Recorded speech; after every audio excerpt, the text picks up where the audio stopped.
Dear students, welcome to Nag updates. తెలంగాణలో intermediate results కోసం ఎదురు చూస్తున్న విద్యార్థులందరికీ ఒక గుడ్ న్యూస్ అయితే వచ్చింది. ఈరోజు అంటే ఏప్రిల్ 22వ తేదీన మంగళవారం మధ్యాహ్నం 12 గంటలకు ఇంటర్మీడియట్ ఫలితాలు విడుదల కానున్నాయి. ఇంటర్మీడియట్ ఫస్ట్ ఇయర్ అదేవిధంగా సెకండ్ ఇయర్ ఫలితాలు ఒకేసారి విడుదల చేయనున్నారు. మనకు తెలంగాణ బోర్డు వెబ్సైటు tgbi.ccc.gov.inతో పాటు ఇతర వెబ్సైట్లలో కూడా మనము ఫలితాలను చూసుకోవచ్చు.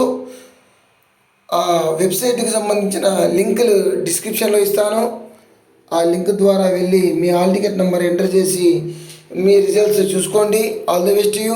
Please like, share and subscribe my channel. Thank you.